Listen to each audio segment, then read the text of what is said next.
in die trillende ruim gehoor. Jou donker passievolle stem,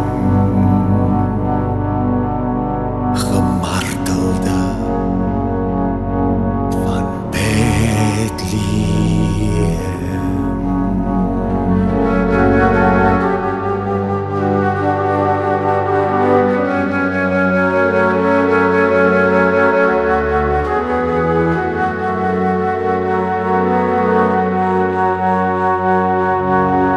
Eers